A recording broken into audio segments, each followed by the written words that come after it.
السلام عليكم ورحمة الله وبركاته. الحمد لله رب العالمين،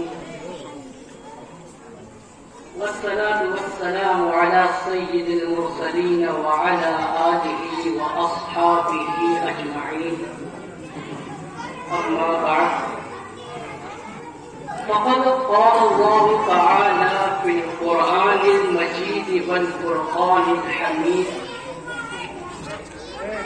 إن الله وملائكته يصلون على النبي يا أيها الذين آمنوا صلوا عليه وسلموا تسليما.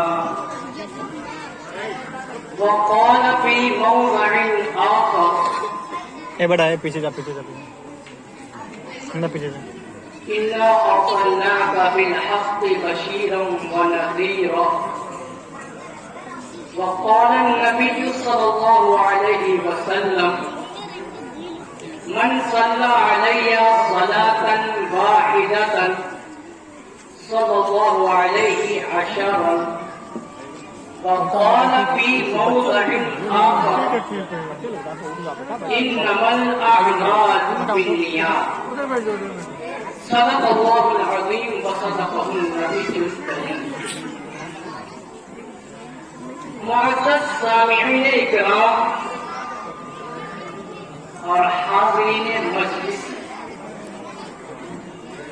اللہ تبارک و تعالی کا لاکھ لاکھ شکر کہ اس عظیم ذات نے ہمیں اور آپ کو اس بابرکت اور منور مجلس میں بیٹھنے کی اور اللہ اور اس کے رسول کی کلام کی اور اللہ اور اس کے رسول کی بات سننے اور سنانے کی توفیق عطا فرمائے.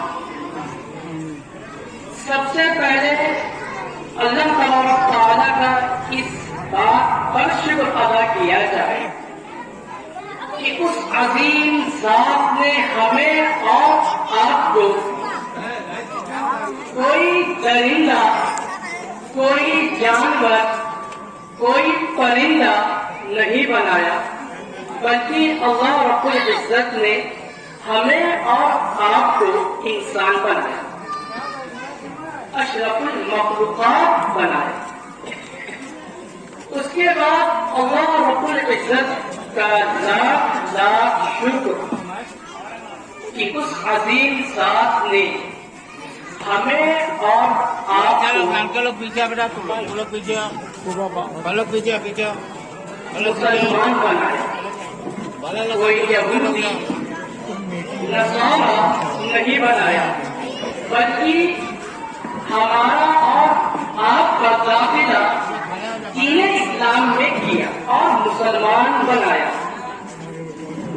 اس کے بعد اللہ تبارک و تعالیٰ کا لاکھ لاکھ شکر کہ اس عظیم ذات نے ہمیں اور آپ کو انسان بنایا، دین اسلام میں ہمارا داخلہ کیا. اس کے بعد حضرت محمد مصطفیٰ صلی اللہ علیہ وسلم کا امتی بنایا. اگر انسان ان تین چیزوں کا ساری زندگی شکر ادا کرے اور اللہ کی بارگاہ الہی میں اپنے سجدے کو گرائے رہے، تو بھی انسان ان تین نعمتوں کا شکر اور ان تین نعمتوں کا حق ادا نہیں کر سکتا.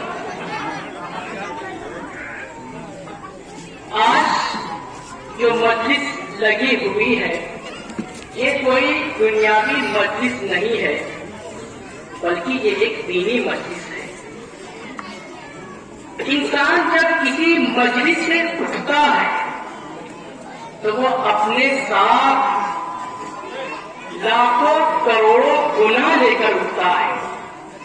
اگر اس کی مجلس دنیاوی ہوئی اور اس مجلس میں فضول باتیں ہوئی، لوگوں کی غیبت ہوئی، لوگوں کی برائی ہوئی، لوگوں پر لعن طعن کیا گیا، تو جب انسان اپنی مسجد کو چھوڑ کر اٹھتا ہے تو انسان اپنی پیٹھ پر لاکھوں کروڑوں گناہ کا انبار اٹھا لیتا ہے، لیکن اگر اس کی مجلس اللہ اور اس کے رسول کے واسطے ہے، اس کی مجلس اللہ اور اس کے رسول کی بات تعلیمات کے واسطے ہے، تو جب وہ اپنی مجلس چھوڑ کر اٹھتا ہے تو وہ اپنے ساتھ لاکھ کروڑ نیکیوں کا انبار دے کر اٹھتا ہے، کیونکہ تمام مجلسیں ایک جیسی نہیں ہوتی ہے۔ تو آج کی جو یہ مجلس ہے یہ کوئی دنیاوی مجلس نہیں ہے، اس میں کسی عام انسان کا تذکرہ نہیں ہوگا، اس میں کسی عام دین کی باتیں نہیں ہوگی، بلکہ اس میں دین اسلام کی باتیں ہوں گی اور حضرت محمد مصطفیٰ صلی اللہ علیہ وسلم کی تعلیمات اور ان کی باتیں ہوئی ہے، وہ باتیں آپ حضرات کے سامنے آئیں گی۔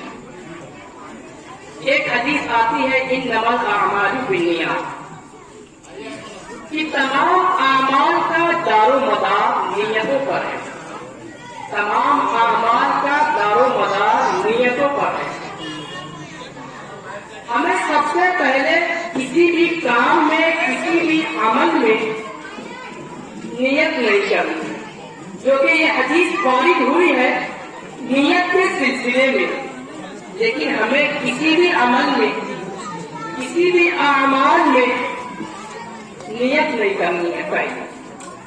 پہلے ہمیں اس اعمال کا جائزہ لینا ہے کہ جو اس اعمال کو ہم کرنے جا رہے ہیں اس اعمال کی شریعت میں کیا مرتبہ، کیا درجہ، کیا رتبہ، اس اعمال کی شریعت میں کیا عظمت ہے۔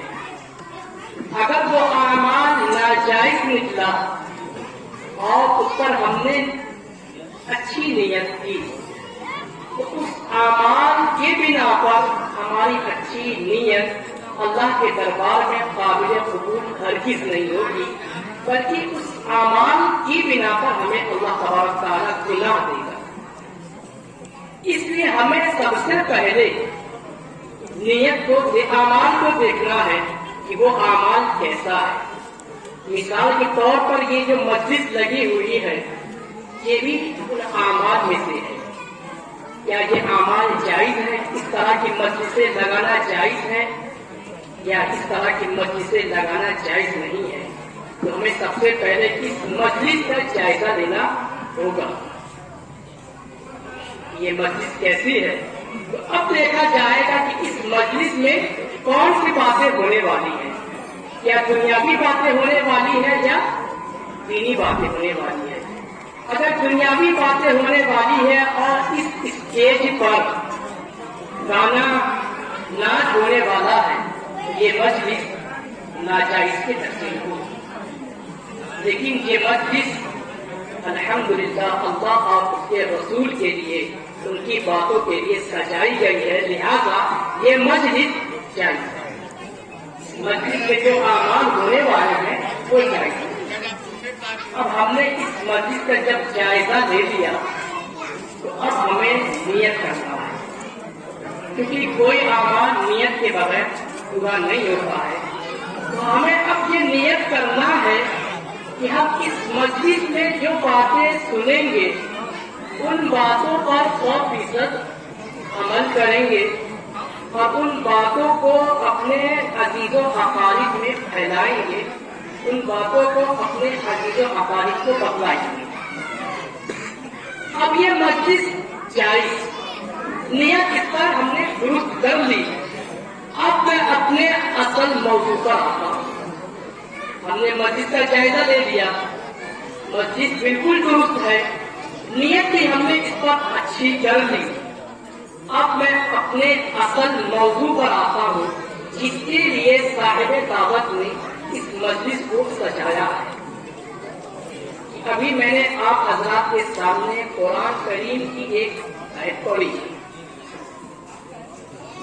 ان اللہ وملائکتہ یصلون علی النبی یا ایھا الذین آمنوا صلوا علیہ وسلموا تسلیما۔ جیسا کہ آپ حضرات جانتے ہیں کہ اللہ رب العزت نے قرآن کریم میں بہت سے احکامات ارشاد فرمائے۔ اللہ رب العزت نے قرآن کریم میں نماز کے احکامات کو بیان کیا۔ اللہ رب العزت نے قرآن کریم میں روزے کے مسائل کو واضح طور پر بیان کیا۔ اللہ تبارک و تعالیٰ نے قرآن کریم میں زکوٰۃ کے اہم مسائل کو ہمارے لیے آسان کر دیا۔ اللہ رب العزت نے قرآن کریم میں حج کے مسائل و ارکان کو ہمارے واسطے بیان کر دیا۔ اللہ تبارک تعالیٰ نے قرآن کریم میں بہت سے انبیاء علیہ السلام کی توصیفیں اور تعریفیں بیان کی۔ حضرت آدم علیہ السلام کو پیدا فرمایا تو فرشتوں کو حکم دیا کہ حضرت آدم علیہ السلام کا سجدہ کرو۔ یہ حضرت آدم علیہ السلام کا اعزاز فرمایا، یہ اپنے پاک فرشتوں کو حضرت آدم علیہ السلام پر سجدے کا حکم دیا۔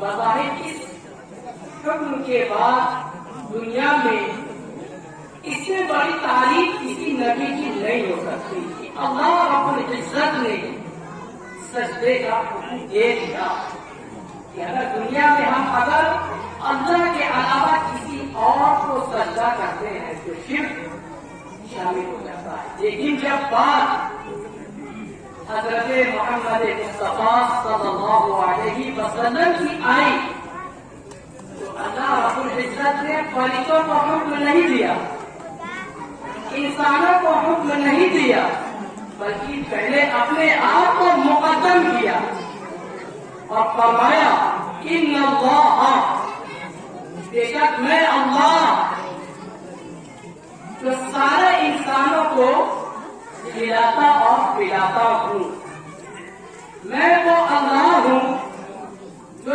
جانوروں انسانوں کی حاجتوں کو سنتا ہوں اور ان کی حاجتوں کو پورا کرتا ہوں۔ میں وہ اللہ ہوں جو لوگوں کو زندہ کرتا ہوں، مارتا ہوں اور مارنے کے بعد زندہ کرنے پر قادر ہوں۔ میں وہ اللہ ہوں جس نے ساری دنیا کا نظام بنایا اور چلایا۔ میں وہ ذات ہوں، میں اتنی عظمت قدرت والا ہوں، لیکن اس کے باوجود میں اپنے حبیب حضرت محمد مصطفیٰ صلی اللہ علیہ وسلم کے اوپر درود بھیجتا ہوں۔ حضرت آدم علیہ السلام پر سجدے کا جب حکم دیا تو اللہ نے یہ نہیں کہا کہ میں بھی سجدہ کرتا ہوں۔ قرآن کے اندر نماز، زکوٰۃ، حج دیگر احکامات کو بیان کیا تو یہ نہیں فرمایا کہ میں بھی نماز پڑھتا ہوں۔ لیکن جب اللہ کے حبیب کی بات آتی ہے تو اللہ رب العزت کہہ دیتا ہے میں خود یہ عمل کرتا ہوں۔ اب اس سے بڑی آپ صلی اللہ علیہ وسلم کی تعریف کیا ہوگی کہ آپ صلی اللہ علیہ وسلم کی تعریف میں اللہ رب العزت خود درود بھیجتا ہے۔ اس کے بعد اللہ تبارک تعالیٰ نے جب حضرت آدم علیہ السلام پر فرشتوں کو حکم دیا کہ ان کو سجدہ کریں تو فرشتوں نے ایک مرتبہ سجدہ کیا، لیکن اللہ تبارک تعالیٰ قرآن میں فرماتا ہے ان اللہ وملائکتہ یصلون علی النبی۔ جو حضرات مدارس کے پڑھے ہوئے ہیں وہ جانتے ہیں یہاں یصلون سے غیر استعمالی، یعنی اللہ اور اس کے 5 فرشتے ایک اور 2 اور 3 مرتبہ نہیں بلکہ لگاتار علیہ وسلم پر درود بھیجتے ہیں۔ فرشتے وہ فرشتے جو اللہ کے ذکر میں دنیا کی گھڑی کے اعتبار سے 24 گھنٹہ اللہ کے ذکر میں مشغول ہوتے ہیں، وہ فرشتے 24 گھنٹہ اللہ کے ذکر کے ساتھ آپ صلی اللہ علیہ وسلم پر درود بھیجتے ہیں۔ اللہ نے خود بھی تعریف کر دی اور اس تعریف میں اپنے پاک فرشتوں کو بھی شامل کر لیا۔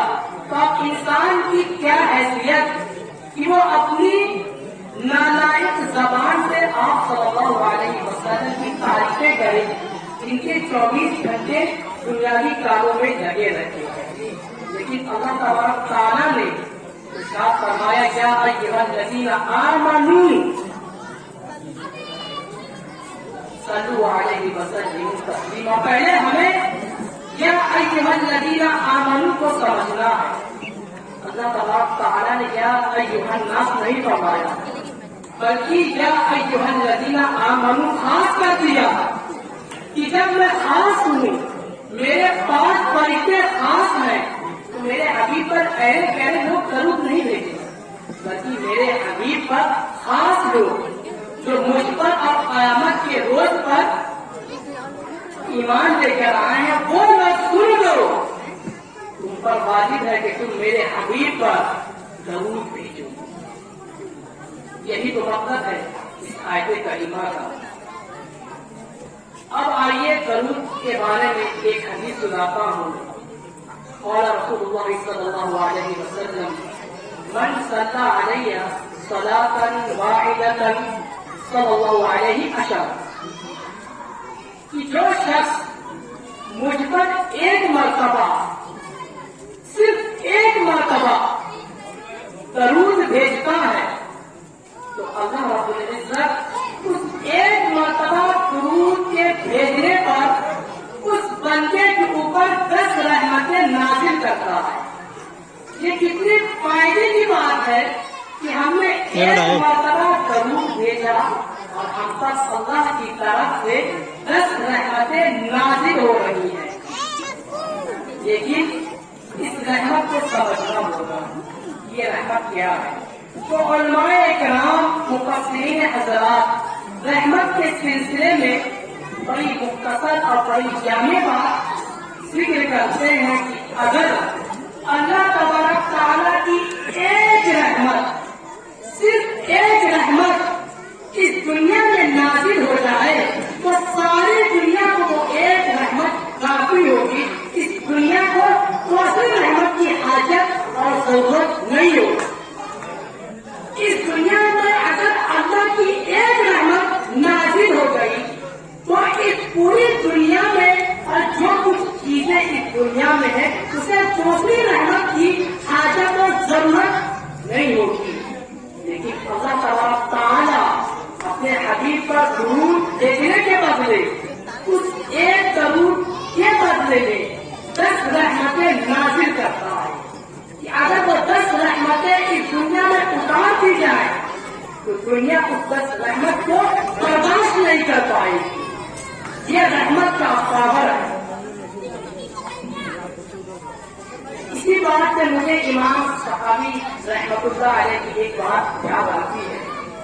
وہ بنی اسرائیل کے ایک شدید نالائق نجس شخص کے بارے میں لکھتے ہیں کہ بنی اسرائیل میں ایک شخص تھا، اتنا نالائق تھا کہ اس نے ساری زندگی اپنی اللہ کی نافرمانی، اللہ کی نعمتوں کی ناقدری کی، لوگوں کو ہمیشہ تکلیفیں پہنچائی، لوگوں کا جینا حرام کر دیا، حتیٰ کہ بنی اسرائیل اس شخص سے عاجز آ جانے کے بعد اس شخص کا سماجی بائیکاٹ کر دیا کہ اب اس شخص سے کسی کو ملاقات کرنے کی، اس شخص سے بات کرنے کی کسی کو اجازت نہیں ہے کہ اگر کوئی شخص اس آدمی سے بات کرتا ہے تو اس کا بھی سماجی بائیکاٹ کر دیا جائے گا، یعنی اس کو قوم سے نکال دیا گیا، کیونکہ اس نے اللہ کی نافرمانی اور ناقدری کی، لوگوں کو اس نے ہمیشہ تکلیفیں دی، لیکن جب اس کی موت آتی ہے تو موت آنے کے بعد لوگ اس کو غسل نہیں دیتے اور نہ اس کو کفن دیتے ہیں اور اس نالائق شخص کو کوڑے میں پھینک دیتے ہیں، کفن بھی نہیں کرتے، نہ غسل دیتے ہیں، نہ کفن پہناتے ہیں اور نہ کفن کرتے ہیں، بلکہ کوڑے میں جا کر اس کی لاش کو پھینک دیتے ہیں۔ لیکن اللہ تبارک تعالیٰ اس وقت کے نبی حضرت موسیٰ علیہ السلام کو وحی کرتے ہیں کہ موسیٰ جاؤ اور اس شخص کو پہلے غسل دو، الفاظ سنیے گا، پہلے اس شخص کو غسل دو، اس کے بعد اسے اچھی طرح سے کفن پہناؤ، نماز جنازہ پڑھو اور اچھی طرح سے اسے دفن کرو۔ کون شخص کو؟ جس نے ہمیشہ اللہ کی نافرمانی کی، لوگوں کو ہمیشہ تکلیفیں کی، اس شخص کو غسل دو، کفن پہناؤ، اچھے سے نماز جنازہ ادا کراؤ اور دفن کرو۔ حضرت موسیٰ علیہ السلام حیران کہتے ہیں میرے معبود، بے شک تو علیم بذات الصدور ہے، دلوں کے بھیدوں کو جاننے والا ہے۔ اے میرے معبود، اس شخص نے ساری زندگی اپنی تیری نافرمانی میں گزار دی، تیری مخلوقات کو ہمیشہ اس نے تکلیفیں دی، حتیٰ کہ لوگوں نے اس کا سماجی بائیکاٹ کر دیا۔ آپ اس شخص کے بارے میں کہہ رہے ہیں کہ میں اس وقت کا نبی ہوں، میں اسے غسل دوں، کفن دوں، نماز جنازہ پڑھاؤں اور تدفین کروں، یا اللہ مجھے یہ بات سمجھ نہیں آتی۔ اللہ تبارک تعالیٰ نے کہا کہ وہ شخص اگرچہ بہت ہی ذلیل تھا، نالائق تھا، میری نافرمانی کرنے والا تھا، میری مخلوقات کو، میرے بندوں کو تکلیف دینے والا تھا، لیکن جب وہ شخص توریت بولتا اور توریت کی عبارت پڑھتا، تلاوت کرتا، تو جب اس کی نظر میرے حبیب حضرت محمد مصطفیٰ صلی اللہ علیہ وسلم کی اسم مبارک پر پڑتی، وہ فوراً توریت کو اٹھا لیتا اور اسم مبارک کو بوسا دیتا اور فوراً آپ صلی اللہ علیہ وسلم پر درود بھیجتا۔ بس مجھے اس کی یہ عادت پسند آ گئی کہ اس نے میرے حبیب کے نام کو چوما اور میرے حبیب پر درود بھیجا، تو میں اللہ تبارک تعالیٰ اس کی تمام نافرمانیوں کو معاف کر دیا۔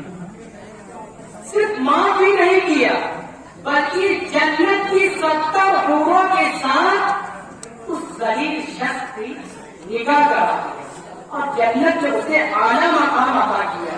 کس شخص کو جس نے ساری زندگی اللہ کی نافرمانی کی، ساری زندگی مخلوق کو تکلیف دی، لیکن صرف اس کے دل میں اللہ کے حبیب کی اتنی عظمت مرتبہ تھا کہ اس نے ہمیشہ آپ صلی اللہ علیہ وسلم پر درود بھیجا، تو اس عمل کو اللہ رب العزت نے اپنے بارگاہ الہی میں قبول فرما لیا اور جنت میں اعلیٰ مقام عطا فرمایا۔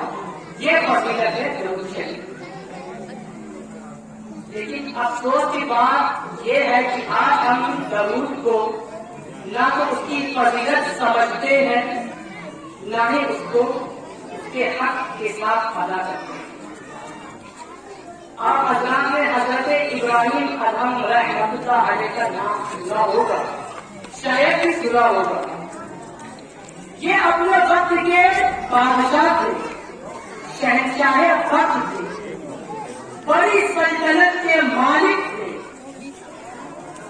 لیکن جب ان کے دل کے اندر اللہ اور اس کے رسول کی محبت پیدا ہو گئی، اللہ اور اس کے رسول کی عشق کی آنکھ بھڑک اٹھی، تو انہوں نے اپنی سلطنت کو لاک مار دیا اور اپنی پر اپنے بڑے سے حویلی محل کو چھوڑ کر باہر نکلے تو اپنے ساتھ صرف 3 چیزیں لے کر نکلی۔ اب سوچئے وہ بادشاہ جس کے لیے ہزاروں خادم لگے رہتے ہیں، اس بادشاہ کی جس چیز پر نگاہ پڑ جاتی ہے وہ بادشاہ اس چیز کا مالک ہو جاتا ہے۔ بادشاہ کی خادم ہزار موجود ہے کہ اگر بادشاہ کو کسی چیز کی حاجت ہوئی تو ہم ان کی حاجت کو فوراً پورا کر دیں گے، لیکن وہ بادشاہ اپنے ساتھ 3 چیزوں کو لے کر اپنی حویلی کو چھوڑنا چاہتے ہیں۔ اب سوچئے ایک بادشاہ جب اپنی حویلی، اپنا محل، اپنی سلطنت کو چھوڑ کر جا رہا ہے تو اپنے ساتھ کوئی معمولی چیز تو لے کر نہیں نکلے گا، اپنے ساتھ کوئی انتہائی قیمتی چیز لے کر نکلے گا۔ لیکن حضرت ابراہیم ادھم رحمۃ اللہ علیہ اپنے ساتھ سب سے پہلے تکیہ، جس کو رات کو ہم سر کے نیچے لگا کر سوتے ہیں، اسے لے کر نکلتے ہیں۔ اس کے بعد اپنے ساتھ ایک پیالہ جس کے اندر ہم کھانا کھانے کے بعد پانی پیتے ہیں، اس کو لے کر نکلتے ہیں، اور اپنے ساتھ ایک رسی اور ایک ڈور لے کر نکلتے ہیں۔ سوچئے وہ بادشاہ جس کے پاس ہزاروں نعمتیں موجود ہو، لیکن جب اس کے دل میں اللہ اور اس کے رسول کی محبت، اللہ اور اس کے رسول کا عشق جاگا تو وہ اپنے ساتھ صرف تکیہ، پیالہ اور ایک رسی اور ڈور لے کر نکل پڑے کہ میں اپنی زندگی کو اللہ اور اس کے رسول کے نام کے لیے وقف کروں۔ پھر وہ نکلتے ہیں، جاتے ہیں، چلتے ہوئے ان کا گزر ایک شخص کے پاس سے ہوتا ہے کہ وہ شخص سو رہا ہوتا ہے اور اس کا ہاتھ ایسے رہتا ہے اور اس کا سر اس کے بازو پر رہتا ہے۔ تو حضرت ابراہیم ادھم رحمۃ اللہ علیہ کہتے ہیں کہ جب یہ ایک شخص اپنے بازو کے سہارے پر اپنی نیند کو پورا کر سکتا ہے تو میں کیوں نہیں پورا کر سکتا؟ لہٰذا میں اپنی تکیہ کو توڑ دیتا ہوں اور وہ اپنی تکیہ کو وہیں پر صدقہ پھیلا کر دیتے ہیں۔ اب ان کے پاس ایک پیالہ اور ایک رسی اور ایک ڈور اور کچھ نہیں۔ پھر وہ نکل کر چلتے جاتے ہیں تو ان کا گزر ایک دریا کے پاس ہوتا ہے تو دیکھتے ہیں کہ دریا کے پاس لوگ چلو میں پانی پی رہے ہیں۔ تو وہ سوچتے ہیں کہ جب یہ عام انسان چلو میں اپنی پیاس کو بجھا سکتے ہیں تو میں کیوں نہیں؟ مجھے پیالے کی کیا حاجت؟ لہٰذا وہ اپنا پیالہ بھی تقسیم کر دیتے ہیں، صدقہ کر دیتے ہیں۔ اب ان کے پاس صرف رسی اور ایک ڈور ہے۔ اب وہ آگے بڑھتے ہیں تو ان کا گزر ایک کنویں کے پاس ہوتا ہے، کیونکہ ایک طویل سفر کرنے کے بعد پیاس جاگتی ہے۔ تو وہ جیسے ہی کنویں کے پاس پہنچتے ہیں تو دیکھتے ہیں کہ ہرن کی ایک جماعت، ہرن کی ایک جھنڈ آتی ہے اور اس کنویں کے بعد کھڑی ہو جاتی ہے، کیونکہ کنویں سے پانی نکالنے کے لیے رسی اور ڈور کا سہارا لینا پڑتا ہے، کیونکہ پانی کنویں کے اندر ہوتا ہے۔ تو ہرن اپنی گردن کو آسمان کی طرف اٹھاتی ہے، آسمان کی طرف گردن اٹھانے کے بعد اپنی گردن کو کنویں کی طرف متوجہ کرتی ہے تو کنویں سے پانی اوپر آ جاتا ہے اور تمام ہرن اس پانی کو پی لیتے۔ ہرن کی جماعت چلی جاتی ہے تو حضرت ابراہیم ادھم رحمۃ اللہ علیہ بولتے ہیں کہ اب میں بھی اس کنویں سے پانی پیوں۔ تو جیسے ہی کنویں کے پاس پہنچتے ہیں کنویں کا پانی نیچے چلا جاتا ہے۔ حضرت ابراہیم ادھم رحمۃ اللہ علیہ کو بڑا غم ہوتا ہے کہ کہ میں نے اللہ اور اس کے رسول کی محبت میں اپنی سلطنت کو داد مار دیا. اللہ اور اس کے رسول کی محبت میں میں نے اپنی تکیا اور اپنے پیارے کو بھی سکھا کر دیا. لیکن اے میرے معبود، تیری نظر میں میری اتنی بھی حیثیت نہیں کہ میں جب کنویں کے پاس اپنی پیاس بجھانے کے آ رہا ہوں تو کنواں مجھے دیکھ کر اپنے پانی کو نیچے کھینچ لے رہا ہے. کیا میری اتنی بھی حیثیت نہیں؟ کیا میری حیثیت جانوروں سے بدتر ہے؟ تو آسمان سے اللہ تعالیٰ کی آواز آتی ہے کہ ابراہیم، وہ ہرن اور ان کی جماعت کے پاس رسی اور ڈول نہیں تھی. وہ ہرن انہوں نے صرف اپنے پروردگار پر اعلیٰ قسم کا توکل کیا. ہرن کی جماعت نے صرف خالص مجھ پر بھروسہ رکھا اور ایک بھروسے کے ساتھ اپنی گردن کو میری طرف آگ کے ساتھ بڑھایا. تو میں کیسے ان کی حاجت کو پورا نہ کروں؟ میں نے کنویں کو حکم دیا کہ اپنے پانی کو اوپر کر دیں، اور تم میرے بندے ہونے کے بعد ساری حقیقتیں تمہارے سامنے واضح ہیں، آیا ہے، ظاہر ہے. اس کے بعد بھی تمہارے پاس رسی اور ڈول ہے. کیا تمہیں مجھ پر بھروسہ نہیں؟ اس معمولی سی رسی اور ڈول پر بھروسہ ہے. کیا وہ رسی تمہاری پیاس کو بجھا سکتی ہے؟ بس حضرت ابراہیم رحمۃ اللہ علیہ اس رسی اور اس ڈول کو صدقہ کرتے ہیں، اور ان کی صدقہ کرتے ہی کنویں سے پانی اوپر آ جاتا ہے اور وہ اپنے پیاس کو بجھا دیتے ہیں. یہ صرف ایک تمہید ہے. اصل واقعہ، اصل مقصد، اصل موضوع اب سنیے. یہ ایک تمہید تھی حضرت ابراہیم رحمۃ اللہ علیہ. انہوں نے اپنی بادشاہت کو چھوڑنے کے بعد کس طرح سے اللہ اور اس کے رسول کے لیے اتنی پریشانی جھیلی. اب اصل موضوع اور اصل مقصد کی طرف آتے ہیں.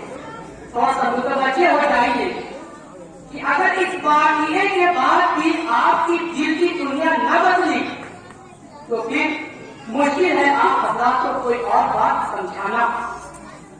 اتنی لمبی طویل گفتگو کرنے کے بعد اصل مقصد پر آنے کے بعد بھی لوگ بات کو نہ سمجھے تو یہ ان کے لیے بڑی ہی محرومی کی بات ہے. اب سنیے، حضرت ابراہیم رحمۃ اللہ علیہ دریا کے پاس بیٹھے ہوئے ہیں. اللہ اور اس کے رسول کا ذکر کر رہے ہیں، اور اسی دریا کے تھوڑے سے آگے ایک پل بنا ہوا ہے، اور پل کے نیچے ایک دریا ہے. جیسا کہ ہمارے شہر میں چاہی پل ہے، نیچے دریا جاری ہے اور اوپر ایک پل ہے. مثال کے طور پر یہ سمجھیے کہ اگر کوئی انسان اس پل سے گرتا ہے تو اس کے گرنے میں کتنا سیکنڈ لگے گا؟ مشکل سے مشکل 3 سیکنڈ لگے گا. ایک انسان پل سے پانی میں گر رہا ہے، مشکل سے 3 سیکنڈ لگے گا. حضرت ابراہیم رحمۃ اللہ علیہ ان کی نظر پڑتی ہے کہ یہ چوکا کا بندہ پل سے نیچے گر رہا ہے. بس بے ساختہ ان کی آواز نکلتی ہے یا اللہ. صرف ان کے یا اللہ کہنے کی بنا پر وہ آدمی پل اور پانی کے درمیان معلق ہو جاتا ہے، اٹک جاتا ہے. صرف یا اللہ کہنے کی بنا پر پھر اس شخص کو نکال دیا جاتا ہے. کیوں؟ کہ انہوں نے اپنی زندگی کو اللہ اور اس کے رسول کے لیے وقف کر دی. نہیں، ان کے پاس اتنی پاور کہاں سے آئی؟ ان کی یا اللہ کہنے پر وہ شخص ایک پل اور دریا کے درمیان معلق ہو گیا، اٹک گیا. اب آئیے اصل موضوع پر اور اس کے بات پر یہ پاور کہاں سے آئی.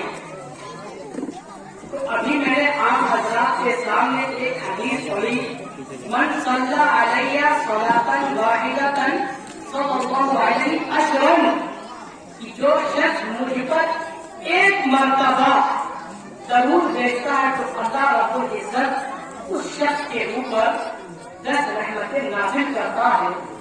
اور اس درود کے بارے میں امام شافعی رحمۃ اللہ علیہ فرماتے ہیں کہ اگر کوئی شخص نماز ادا کرے اور اس کی نیت ریاکاری ہو، زکات ادا کرے اور اس کی نیت ریاکاری والی ہو، تو وہ اعمال وہ نیت اللہ کے دربار میں، وہ نماز، وہ روزہ، وہ حج، وہ زکات اللہ کے دربار میں قابل قبول نہیں ہوگا. کیوں؟ کیونکہ اس کی نیت ریاکاری ہے.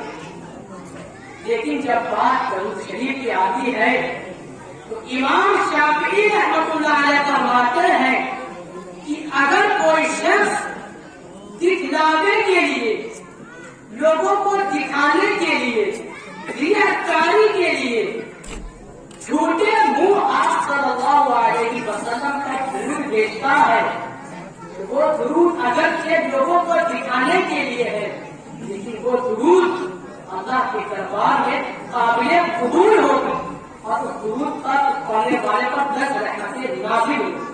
یہ رحمت اور درود کی فضیلت ہے.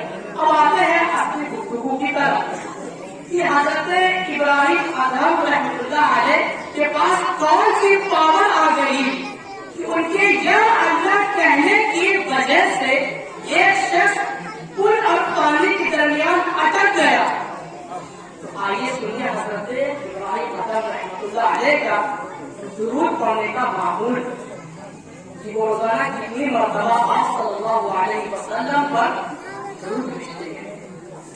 تو حضرت ابراہیم ادھم رحمۃ اللہ علیہ روزانہ 24 گھنٹے کے اندر آپ صلی اللہ علیہ وسلم پر ایک نہیں، 1.5 نہیں بلکہ 2 لاکھ مرتبہ درود بھیجتے ہیں.